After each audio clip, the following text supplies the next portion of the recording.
You have to have street sense. You have to be street smart. I'm a Christian.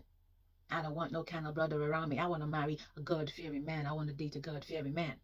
A street smart way to do this, to let it be known where you stand, I'll tell you after this clip. Beware of godly manipulators. So then getting the bloomers. As a Christian lady, oftentimes we want a man or a brother to know where we stand right off the bat. I'm a Christian. I don't want no kind of brother around me. I want to marry a God-fearing man. I want to date a God-fearing man. So we want to let them know right off the gate where we stand on certain issues, especially on spiritual matters. I believe in having boundaries, and I believe in communicating those boundaries. But we have to be a little bit more tactical in how we communicate certain information. You have to have street sense. You have to be street smart. And as women, we are often better communicators than men. And we feel the need to verbalize what we are feeling or what we are sensing or what we are anticipating, including where we stand on so many issues. Perhaps I can offer you another strategy. Have you liked the video yet?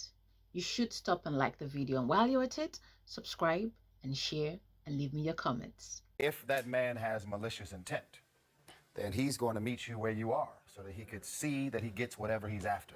Oh, you want to have talk about little Jesus? Okay, so I see that that's what you want. If I have malicious intent and I see what you're into, I'm going to get into the things that you're into so that I can get what my intentions are.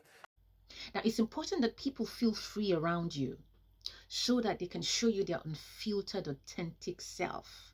On top of that, some of the ways you need to go about communicating what you expect is to ask questions and reframe your questions. For instance, like, how important is religion or faith to you? If you were asked, respond with yes, faith is important to me. Don't start quoting scriptures. Don't start speaking in tongues. Don't give too much information. Just say yes, it's important to me. I do value people who take their faith seriously, and leave it at that. Keep your answers simple and straight to the point. You feel me? And he calls you from time to time out for dates to be able to be busy with your church affairs. Say things like, I'm going for a church meeting, or I can't meet up today, I have a church meeting, or we have a prayer service, or we have this and that. While you were doing that every now and again, now I'm not saying you should leave in the church, but while you were doing that every now and again, you also need to listen out for him. Have you had moments where you wanted to meet up and he said, oh, I'll be busy here doing such and such and such?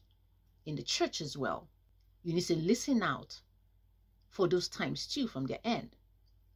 So show how important church is to you. Don't tell. Observe if their behavior is also lining up or matching up with the faith that they are professing. We must learn as ladies, as church ladies, as church men. Even men need this information because there are Christian women who are also faking the spirituality out there because they are looking for husbands. So while you are doing all of that, what you should concentrate on doing is communicate by showing and not communicating by telling. What is happening is a lot of us are talking, giving too much information too soon, we're giving too much information and too quickly. Jesus said to me, like, you know what? You ain't said none of this Jesus stuff in the last 5 women you dated. You see that that's what I'm on, and you're trying to create comfortability in me from meeting me where I'm at because you have intentions to try and get the vagina. Telling only gives people a script on how they can act when they're around you and they start to perform.